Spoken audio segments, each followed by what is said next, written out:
Hello everyone, कैसे हैं आप सब लोग। आई होप सब बढ़िया होंगे। सो आईपीसी का पहला लेक्चर है हमारा, है ना। और नए साल में हमने अपना नया सीरीज स्टार्ट कर दिया है।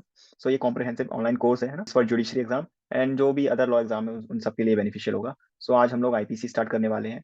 सो आईपीसी की सीरीज में हमारा पहला टॉपिक हम लोग ऑफेंसेस अगेंस्ट प्रॉपर्टी। सो हम लोग ऑफेंसेस अगेंस्ट प्रॉपर्टी से स्टार्ट कर रहे हैं। सो आज हम थेफ्ट से डील करेंगे। सो ऐसे धीरे धीरे करके हम आईपीसी के सारे टॉपिक्स कवर करेंगे, है ना। और हर एक टॉपिक को हम काफी डिटेल में कवर करने की कोशिश करेंगे। वीडियो थोड़ी लंबी हो सकती है।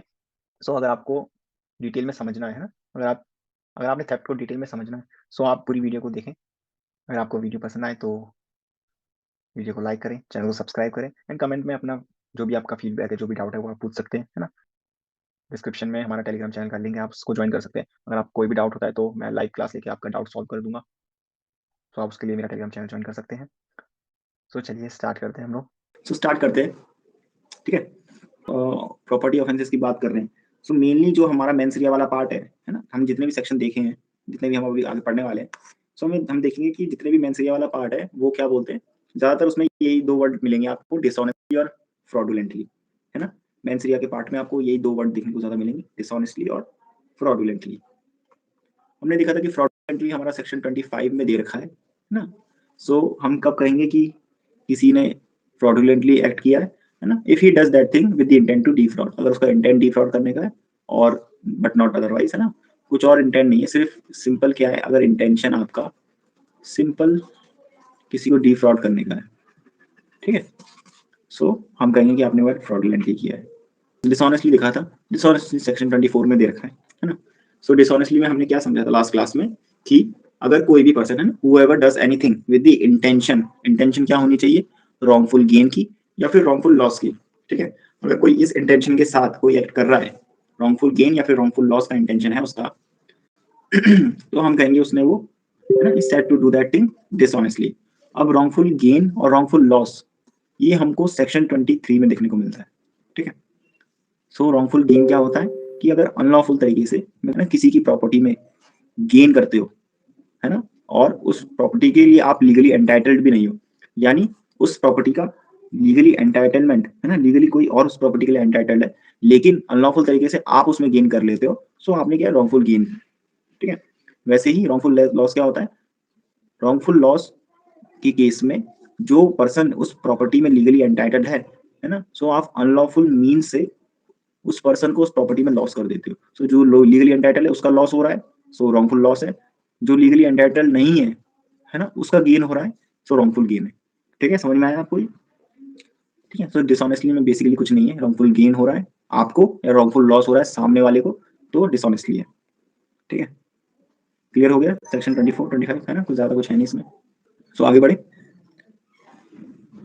सो डिसऑनेस्टली पे ज्यादातर सेक्शन हमारे डिसऑनेस्टली पे बेस्ड है। सो पहला सेक्शन है हमारा, वो है हमारा थेफ्ट। सो जब हम थेफ्ट पढ़ रहे हैं, तो थेफ्ट में क्या लिखा हुआ है कि अगर whoever intending to take dishonestly any movable property out of the possession of any person without that person's consent moves that property in order to such taking is said to commit theft। ठीक है, एक बार read कर लिया हमने इसको, सब समझते हैं इसको।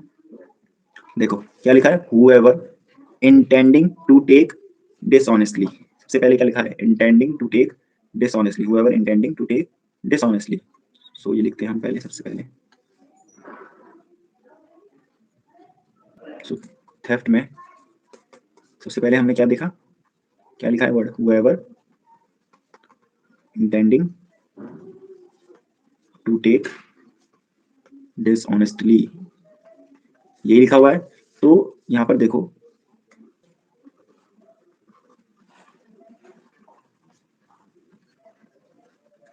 सबसे पहले क्या चीज है हमारी, डिसऑनेस्ट इंटेंशन, यानी सबसे पहले मेरे दिमाग में क्या बना, डिसऑनेस्ट इंटेंशन, मेरा इंटेंशन सबसे पहले डिसऑनेस्ट बना, ठीक है। इसको हम DI से लिखेंगे आगे, ठीक है। सो whoever intending to take dishonestly any movable property, दूसरी चीज हम क्या देख रहे हैं, एनी मूवेबल प्रॉपर्टी, यानी सिर्फ मूवेबल प्रॉपर्टी ही सब्जेक्ट है थेफ्ट का, immovable property is not the subject of theft. ठीक है, इससे हमको ये पता चला ना कि इमूवेबल प्रॉपर्टी का थेफ्ट नहीं हो सकता। ठीक है, आगे बढ़ते हैं। तो whoever intending to take dishonestly any movable property out of the possession, ये इंपॉर्टेंट है। तीसरी चीज हम क्या देख रहे हैं, आउट ऑफ द पोजेशन। सो मैंने लास्ट क्लास में भी ये बताया था, क्या लिखा है यहाँ पर वर्ड पोजेशन। क्या यहाँ पर लॉफुल पोजेशन लिखा है? क्या यहाँ पर लॉफुल पोजेशन लिखा है? नहीं लिखा ना। सो हमने लास्ट क्लास में भी देखा था कि पोजेशन आपका लॉफुल भी हो सकता है, अनलॉफुल भी हो सकता है ना। यहाँ पर लॉफुल पोजेशन नहीं लिखा। सो जब एक चोर मेरा फोन चुरा के भाग रहा है या मेरी बाइक चुरा के भाग रहा है और बीच में जब वो चाय पीने लगता है और तब उसका कोई और चुरा लेता है फोन या फिर बाइक, है ना। सो वो भी क्या होगा? थेफ्ट ही होगा। सो यहाँ पर पोजेशन वर्ड लिखा है। सो मूवेबल प्रॉपर्टी हमारा कौन से सेक्शन में दे रखा है? आईपीसी के कौन से सेक्शन में मूवेबल प्रॉपर्टी दे रखा है? बताना जरा, कोई भी जिसको पता हो कमेंट सेक्शन में। आईपीसी के कौन से सेक्शन में मूवेबल प्रॉपर्टी है? सेक्शन 22 में। तो एक बार सेक्शन 22 देखते हैं ना, उसमें मूवेबल प्रॉपर्टी कहाँ से डिफाइन कर रखा है। तो सेक्शन को रीड करो, क्या लिखा है इसमें? The word movable property are intended to include corporeal property of every description except land. ठीक है। सो कॉर्पोरियल प्रॉपर्टी, कोई भी कॉर्पोरियल प्रॉपर्टी हो सकती है except land and things attached to the earth और permanently fasten to anything which is attached to the earth. ठीक है। सो ये सेक्शन पढ़ के हमको क्या पता चल रहा है, हम क्या समझ रहे हैं इससे? सो इसमें क्या क्या लिखा हुआ है सेक्शन 22 में, क्या क्या इंक्लूड हो रहा है? Corporeal property. कॉर्पोरियल प्रॉपर्टी मतलब कुछ भी चीज जो टेंजिबल, इनकॉर्पोरियल मतलब जो इंटेंजिबल है, जिसको देख नहीं सकते, हम फील नहीं कर सकते ना। So anything that is tangible it is corporeal property. ठीक है। So corporeal property of every description, मतलब सारी कॉर्पोरियल प्रॉपर्टी इसमें इंक्लूड होंगी। ठीक है। जिसे हम फील कर सकते हैं, जिसे हम छू सकते हैं, वो सब इंक्लूड होगा। लेकिन क्या इंक्लूड नहीं होगा? हमारा लैंड हो गया, है ना, things attach to the earth हो गया, और permanently fasten to anything which is attached to the earth. ठीक है। सो ये सब चीजें हमारी मूवेबल प्रॉपर्टी में नहीं आती। ठीक है। इसको हम एक बार दोबारा देखेंगे जब हम इलस्ट्रेशन पढ़ेंगे। ठीक है। वापस आते हैं हम लोग। प्रॉपर्टी देखिए हमने, अब देख रहे हैं possession. So out of the possession, so यहाँ पर हमारा लॉफुल पोजेशन नहीं लिखा, है ना, यहाँ पर सिर्फ वर्ड लिखा है पोजेशन। सो एक चीज देखने वाली बात है, जो हम बात कर रहे हैं पोजेशन की, जो हमने लास्ट क्लास में भी देखा था। सो यहाँ पर ना ओनरशिप वर्ड लिखा है कहीं पर भी, ना लॉफुल पोजेशन लिखा है। ठीक है। ये दोनों वर्ड नहीं लिखा। वर्ड क्या लिखा है? सिर्फ पोजेशन। सो सिर्फ पोजेशन में हमारा लॉफुल पोजेशन, अनलॉफुल पोजेशन, सारे पोजेशन इंक्लूड हो जाते हैं। अब आते हैं वापस अपने सेक्शन में। Any property out of the possession of any person, किसी की भी पर्सन में हो, किसी की भी पोजेशन में हो प्रॉपर्टी ना, विदाउट दैट पर्सन कंसेंट। सो उस पर्सन की कंसेंट के बिना अगर आप वो प्रॉपर्टी मूव करते हो। ठीक है। सो एक और चीज है यहाँ पर जो हमने मिस कर दी, whoever intending to take dishonestly. So यहाँ पर एक और चीज क्या आ जाएगी? इंटेंडिंग टू टेक, यानी आपका इंटेंशन क्या है? उसको टेक करने का, उसको लेने का आपका इंटेंशन है। और इस इंटेंशन के बाद, यानी आपका एक डिसऑनेस्ट इंटेंशन है उस प्रॉपर्टी को लेने का। ठीक है। उस प्रॉपर्टी को लेने का, उस इंटेंशन के बाद देन अगर आप वो प्रॉपर्टी मूव करते हो। ठीक है। देन अगर आप वो प्रॉपर्टी, फिफ्थ पॉइंट हो गया, देन अगर आप वो प्रॉपर्टी मूव करते हो without the consent, without the consent जिसकी पोजीशन में वो प्रॉपर्टी है ना, अगर आप वो प्रॉपर्टी मूव कर देते हो, सो तब हम कहेंगे कि थेफ्ट हुआ है। क्लियर हुआ? सो जब हम बात कर रहे हैं इंटेंडिंग टू टेक की, है ना,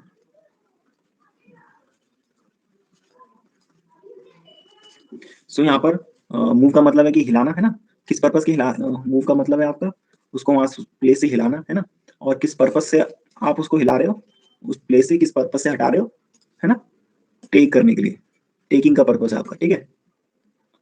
ठीक है। सो आपका पर्पस है कि मैं इसको ले लूँ, है ना। सो ले लेना टेकिंग हो गया।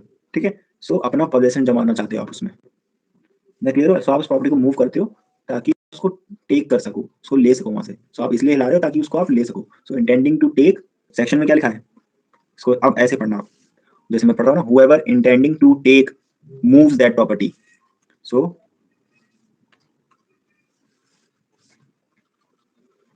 whoever intending to take, ठीक है, moves that property. So बाकी सारे इंग्रेडिएंट्स तो सेटिस्फाई हो गए, है ना, वो हमने देख लिए कि डिसऑनेस्ट इंटेंशन होना चाहिए, मूवेबल प्रॉपर्टी होनी चाहिए, किसी की पोजीशन में होनी चाहिए, उसके पोजीशन से आपने उसकी कंसेंट के बिना मूव करनी। सो सबसे पहले देखो, सबसे पहले बनता है डिसऑनेस्ट इंटेंशन। थेफ्ट के केस में सबसे पहले बनता है डिसऑनेस्ट इंटेंशन। ठीक है। डिसऑनेस्ट इंटेंशन के बाद प्रॉपर्टी कैसी होनी चाहिए? मूवेबल प्रॉपर्टी होनी चाहिए, वो प्रॉपर्टी किसी के पोजीशन में होनी चाहिए। ठीक है।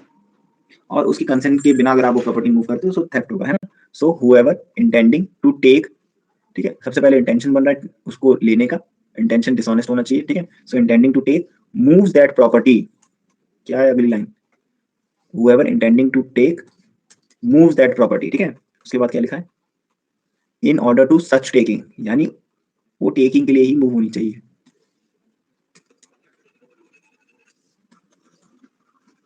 ठीक है, सो जो प्रॉपर्टी लेने का इंटेंशन है ना, उसी इंटेंशन से वो मूव होनी चाहिए। इस लाइन का मतलब समझ रहे हो, है ना? और इंटेंशन आपकी सबसे पहले डिसऑनेस्ट होनी चाहिए। सो जिस इंटेंशन के लिए आप वो प्रॉपर्टी लेना चाह रहे हो, है ना, उसी इंटेंशन के लिए वो मूव होनी चाहिए। सो तब हम कहेंगे कि थेफ्ट है, अगर ये बाकी इंग्रेडिएंट भी सेटिस्फाई होते हैं। सो आई होप अब आपका ये थोड़ा और अच्छे से क्लियर हो गया होगा। अब पढ़ते हैं एक्सप्लेनेशन 1, है ना? एक्सप्लेनेशन 1 हमने लास्ट क्लास में भी पढ़ा था। अगर कोई भी चीज़ अगर अर्थ से अटैच है, इसका मतलब वो मूवेबल नहीं है। सो क्योंकि वो मूवेबल नहीं है, सो वो सब्जेक्ट नहीं है थेफ्ट का। लेकिन जैसे ही हम उसको अर्थ से अलग करते हैं, वैसे ही वो सब्जेक्ट बन जाता है थेफ्ट का। ठीक है? सो अगर कोई भी चीज़ अर्थ से अटैच है, तो उसकी चोरी नहीं हो सकती। ठीक है? क्योंकि उसकी चोरी नहीं हो सकती, क्योंकि वो मूवेबल नहीं है। लेकिन जैसे ही हम उसको अलग करते हैं ना धरती से, वैसे ही उसकी चोरी हो सकती है ना। तो जैसे ही हम लोग उसको as soon as it is severe from the earth, तो जैसे ही उसको अर्थ से सीवियर करते हैं, उसको अर्थ से अलग करते हैं, है ना? काट के, उखाड़ के जैसे भी, सो वो हमारा बन जाता है थेफ्ट का, है ना?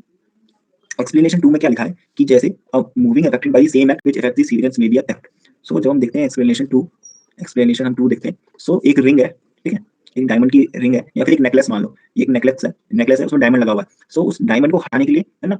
वो डायमंड मान के चलो ऐसे शेप का एक बॉक्स है, ठीक है? उस बॉक्स के अंदर वो डायमंड है।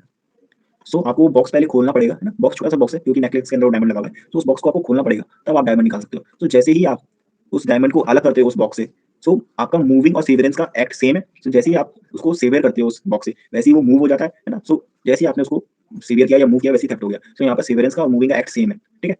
इस वाले केस में। जैसे अगर रिंग भी है, रिंग से आप डायमंड अलग कर रहे हो, चोरी कर रहे हो, है ना? तो यहाँ पर सीवरेंस और मूविंग का एक्ट जो है, वो सेम है, ठीक है? तो समझ में आया आपको एक्सप्लेनेशन 2, ठीक है? तो सीवरेंस मतलब आप उसको तोड़ रहे हो, निकाल रहे हो, काट रहे हो, हटा रहे हो, है ना? सो ये तो हमने डायमंड वाला एग्जांपल लिया। जब आप किसी के खेत में जाके उसकी जो भी क्रॉप है, उसकी फसल है, वो काटते हो, सो काटने का जैसे ही आप उसको काट रहे हो, सो आप उसको मूव कर रहे हो, है ना? जैसे आप उसको सीवियर कर रहे हो अर्थ से, तो सीवियर करने का एक्ट, है ना? और उस वैसे ही उसका मूवमेंट हो रहा है फसल का। सो मूवमेंट और सीवियरेंस आपका एक ही एक्ट से हो रहा है ना? सो ये थेफ्ट हो जाएगा, ठीक है? यहाँ पे अलग-अलग एक्ट नहीं कर रहे आप, सीवियरेंस और मूविंग आपका एक ही एक्ट से हो रहा है।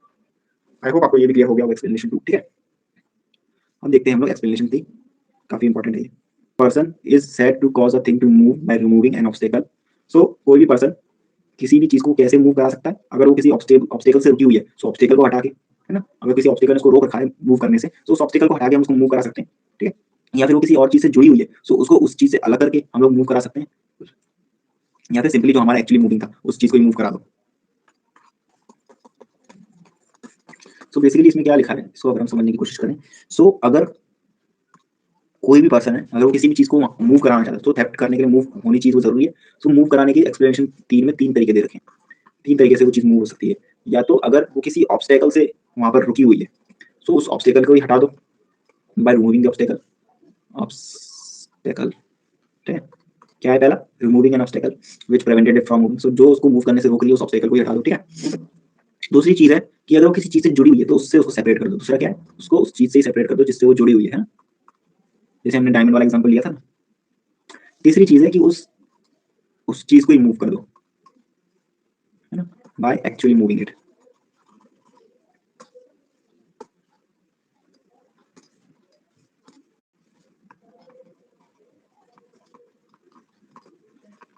तो 3 चीज़ें से कर सकते हैं ना, या तो कोई ऑब्स्टेकल है ना? यानी अगर कोई भी ऑब्स्टेकल है जो उस चीज़ को रोक रहा है, सो उसको हटा दो, सो वो चीज़ मूव हो जाएगी। किसी चीज़ से जुड़ी हुई है, सो उसे सेपरेट कर दो, मैंने डायमंड वाला एग्जांपल दिया था। या फिर मान के चलो कि अगर आपके पास एक डॉग है और डॉग के गले में आपने एक पट्टा बाँध रखा है, ठीक है? उस पट्टे में शायद से मान के चलो वो सोने का पट्टा है। सो उस पट्टे को हटाने की जगह आप उस डॉग को ही लेके चले जाओ। सो आपने उस चीज़ को ही मूव करा दिया ना, जिससे वो चीज़ जुड़ी हुई है। या फिर अगर आप डॉग को चुराना चाह रहे हो और एक गेट है जिसकी वजह से गेट का ऑब्स्टेकल बना हुआ है जिससे वो डॉग अंदर है। अब वो गेट खोल दो, सो डॉग बाहर आ जाएगा। सो बाय रिमूविंग एन ऑब्स्टेकल, ठीक है? क्लियर हुआ आपको एक्सप्लेनेशन 3? एक्सप्लेनेशन 4 देखते हैं। एक्सप्लेनेशन 4 हमारा डील करता है एनिमल से, ठीक है?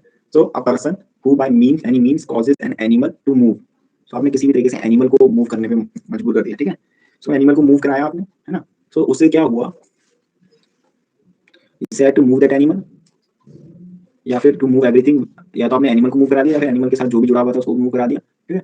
Is moved by that animal. So पहला है कि एनिमल टू मूव, है ना? यानी अगर मेरा पेट है उसको कोई उठा के ले जाए, सो एनिमल टू मूव हो जाएगा। वो पेट यानी वो जो डॉग है वो मेरा प्रॉपर्टी है ना? वो डॉग मेरी प्रॉपर्टी है, सो ये थेफ्ट हो जाएगा। दूसरी है कि एनिमल के जो भी मूव कर रहा है, एनिमल को जो भी मूव कर रहा है, पहला है कि एनिमल को ही मूव करा दो, सो थेफ्ट हो जाएगा। दूसरा है कि एनिमल के साथ अगर कुछ और जुड़ा हुआ है, सो एनिमल को मूव करा दो, उससे वो दूसरी चीज भी मोशन में आ जाएगी। सो हम बोलेंगे कि एनिमल ही मूव कर गया, है ना? तो इलस्ट्रेशन जो हम सी देखते हैं, सो एक्सप्लेनेशन 4 के लिए हम लोग देखेंगे illustration C and illustration B. C में क्या लिखा है कि A meets a bullock carrying a box of treasure, he drives the bullock in a certain direction in order that he may dishonestly take the treasure as soon as bullock begins to move. A ने क्या कर दिया, theft commit कर दिया। सो मान के चलो कि एक बैलगाड़ी है, सो मैंने घास वास दिखा के बैल को अपनी तरफ मूव करा के उसको अपने पीछे ले गया। तो जैसे ही वो एनिमल मूव हुआ ना, मेरा इंटेंशन क्या था, डिसऑनेस्टली मेरा ट्रेजर लेने का इंटेंशन था, मैंने मूव किसको कराया, उस बैल को। सो जैसे ही बैल मूव करने लगा वैसे ही वो थेफ्ट कमिट हो गया, जैसे ही बैल मूव करना स्टार्ट करेगा वैसे ही थेफ्ट हो जाएगा, ठीक है। इलस्ट्रेशन बी में क्या है कि मान के चलो मैं कोई भी वेट अपने पॉकेट में रखता हूँ ताकि मैं उस डॉग को लालच दे सकूं, है ना। सो डॉग इंड्यूस होकर मेरे पीछे आने लगता है। सो एयर, अगर मान के चलो मेरे दोस्त का डॉग है, सो थेफ्ट नहीं होगा क्योंकि वहां पे मेरा डिसऑनेस्ट इंटेंशन नहीं है। लेकिन जैसे ही मेरा इंटेंशन डिसऑनेस्ट हो जाता है और फिर मैं वो डॉग को टेक कर लेता ना out of the position of जिसका भी वो डॉग है उसकी कंसर्न के बिना, सो वैसे ही थेफ्ट हो जाएगा जैसे ही वो डॉग मुझे फॉलो करना चालू कर देगा। तो ये एनिमल का केस समझ में आया कि एनिमल के केस में हमारा थेफ्ट कैसे होगा। तो जैसे ही एनिमल मूव करने लग जाएगा, है ना, और आपका डिसऑनेस्ट इंटेंशन होना जरूरी है उसके लिए। आपका डिसऑनेस्ट इंटेंशन है, एनिमल जैसे मूव होने लग जाएगा, है ना, मूव करने लग जाएगा, आपको फॉलो करने लग जाएगा, वैसे ही थेफ्ट कमिट हो जाएगा। फिफ्थ में कुछ है नहीं, जो हमने लास्ट क्लास में बात करी थी, वो ये कि कंसेंट के बारे में बता रहा है ना। तो द कंसेंट, हमारा जो बात कर रहे हैं हम कंसेंट की, कि किसी के कंसेंट के बिना अगर हम उसकी पोजीशन से वो चीज हटाते हैं तो थेफ्ट होगा। तो कंसेंट हमारी एक्सप्रेस भी हो सकती है, इम्प्लाइड भी हो सकती है ना, और may be even either by person in position, जिसकी पोजीशन में है वो भी दे सकता है ना, और by any person having for that person, अगर उसके पास किसी भी पर्सन के पास अथॉरिटी है वो भी कंसेंट दे सकता है। सो अगर कंसेंट नहीं है तो थेफ्ट होगा, ठीक है। इस वजह से यहाँ कंसेंट डिफाइन कर रहा है कि कंसेंट क्या है। तो कंसेंट अगर जिसके भी पोजीशन में प्रॉपर्टी है, अगर वो कंसेंट दे रहा है तो थेफ्ट नहीं है, अगर उसकी कंसेंट के बिना हम प्रॉपर्टी ले रहे हैं तो थेफ्ट। क्लियर हो गया? एक्सप्लेनेशन 5 तक क्लियर हो गया सबको? एक्सप्लेनेशन 5 में अगर कोई भी प्रॉपर्टी अगर मैं मिस्टेक ऑफ फैक्ट में ले लेता हूँ, है ना, सो वो थेफ्ट नहीं होगा। यानी मिस्टेक ऑफ फैक्ट में ले रहा हूँ, सो अगर मैं मिस्टेक ऑफ फैक्ट में कोई प्रॉपर्टी ले रहा हूँ, सो हमारा थेफ्ट के तो इंग्रेडिएंट सेटिस्फाई नहीं हो रहे क्योंकि डिसऑनेस्ट इंटेंशन ही नहीं है मिस्टेक ऑफ फैक्ट में। सो डिसऑनेस्ट इंटेंशन नहीं है, सो थेफ्ट नहीं होगा, ठीक है। वैसे ही अगर मैं मजाक में किसी की कोई प्रॉपर्टी मूव कर देता हूँ, मजाक में, ठीक है, सो मजाक के केस में भी डिसऑनेस्ट इंटेंशन नहीं है, सो वो भी थेफ्ट नहीं होगा, ठीक है। भले इसमें कंसेंट नहीं है फिर भी। क्लियर हुआ यहाँ तक? एक चीज मैं पूछूंगा आपसे कि मान के चलो कोई ओनर है किसी प्रॉपर्टी का, सो क्या कोई ओनर जो किसी प्रॉपर्टी को ओन करता है ना, उसकी खुद की प्रॉपर्टी, क्या कोई अपनी ही प्रॉपर्टी की चोरी कर सकता है? क्या अपनी ही प्रॉपर्टी का थेफ्ट हो सकता है? वही बताओ मुझे कमेंट सेक्शन में, क्या कोई ओनर अपनी ही प्रॉपर्टी का थेफ्ट कर सकता है? ये जानने के लिए क्या ओनर अपनी प्रॉपर्टी का थेफ्ट कर सकता है कि नहीं, इसके लिए हम लोग देखते हैं इलस्ट्रेशन। मैंने इलस्ट्रेशन आई जे के, ठीक है, देखते हैं, पहले आई देखते हैं, वो पढ़ो। सो ओनर क्या अपनी प्रॉपर्टी का थेफ्ट कर सकता है, इसको जानने के लिए हम आए हैं इलस्ट्रेशन आई जे के पढ़ने, ठीक है। सबसे पहले हम लोग पढ़ते हैं आई। सो आई में क्या लिखा है, पढ़ो। A delivers his watch to Z, a jeweler, to be regulated. Z carries it to his shop. A, not owing to the jeweler any debt for which the jeweler might lawfully retain the watch as a security, entertains the shop, openly takes his watch for by force. The jeweler carries it away. So मान के चलो illustration आई को अगर हम पढ़ें, तो एक scenario लेते हैं कि मैंने अपनी घड़ी सही करवाने के लिए एक ज्वेलर को दी, है ना, काफी महंगी घड़ी थी, है ना, वो उस घड़ी को सही करने के लिए अपनी दुकान में ले गया, है ना। जब अपनी दुकान में ले गया, सो मेरा मन बदल गया। मैंने सोचा इतनी महंगी घड़ी है तो मैं इतनी सस्ती दुकान में क्यों उसको सही करवाऊं, मैं थोड़ी महंगी दुकान में जाके, है ना, जो ओरिजिनल इसकी ऑथराइज शॉप है उस पर जाके मैं इस घड़ी को सही करवाऊंगा। सो मैं अंदर घुसा दुकान में, है ना, क्योंकि क्या बोलते हैं, वो अभी दुकान में घड़ी लेके गया था, जो ज्वेलर था उसने अभी सही नहीं करी थी, ना उसने स्टार्ट किया था। सो मेरा कुछ पैसा देना तो बनता नहीं था, सो कोई डेट तो था नहीं मेरे ऊपर उसको देने के लिए, ठीक है। सो तो क्या बोलते हैं, लॉफुली तो मेरी घड़ी रिटेन कर नहीं सकता था। सो मैं उसकी शॉप जो ओपन थी, मैं गया उसकी शॉप में, मैंने, क्योंकि वो मना कर रहा था देने से, बोला मैं कर दूंगा आपकी शॉप वो घड़ी ठीक, आप चिंता मत करिए। लेकिन मैंने, क्योंकि मेरा मन बदल गया, तो मैं फोर्सफुली वो घड़ी उसके हाथ से छीन लेता हूँ और उसको लेके आ जाता हूँ। सो यहाँ पर मेरा कुछ डिसऑनेस्ट इंटेंशन नहीं था। वो घड़ी जो मैंने वापस ली वो मेरी घड़ी थी, मैं उस घड़ी का ओनर था, वो मेरी प्रॉपर्टी थी, और उसको वापस लेने का कुछ डिसऑनेस्ट इंटेंशन नहीं था।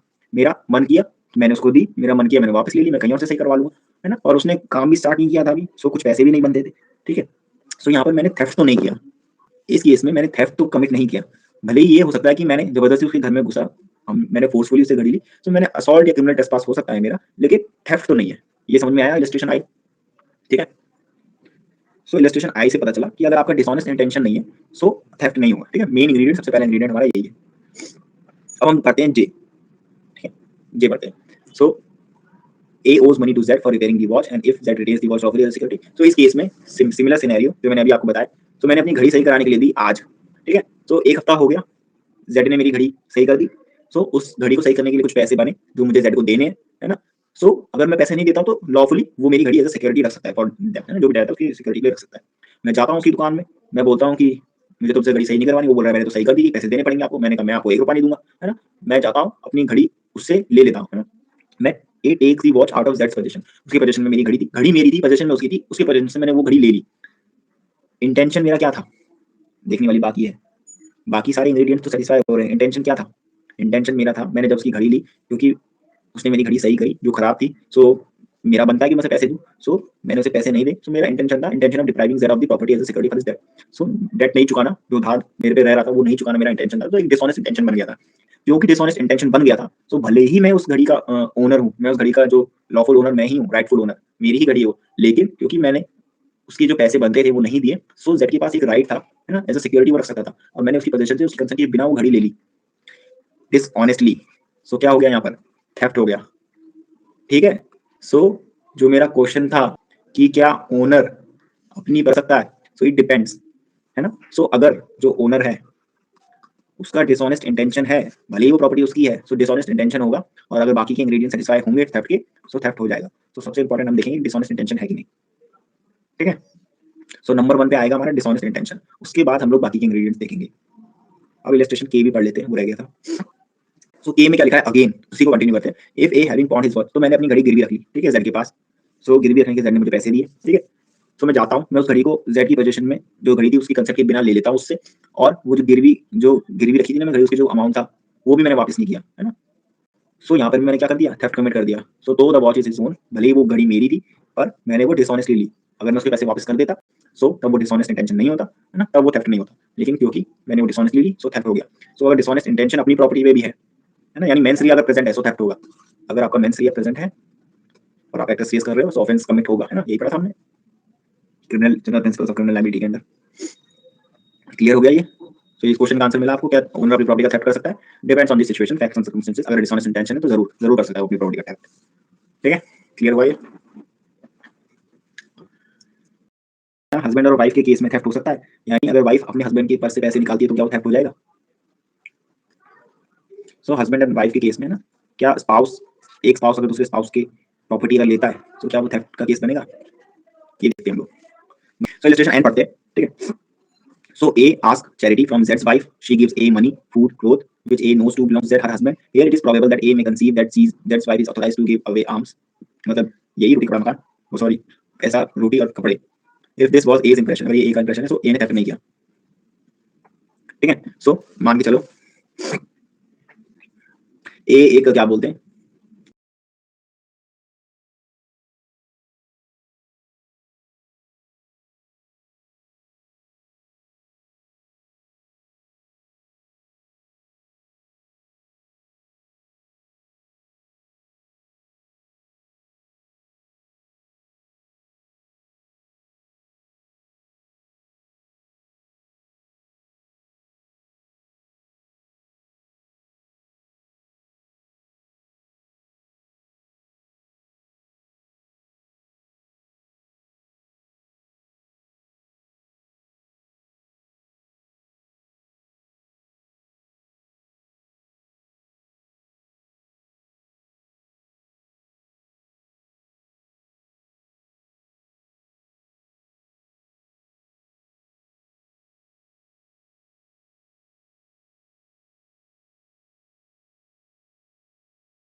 सो आज की वीडियो में इतना ही था, हमारा थेफ्ट कंप्लीट हो गया है।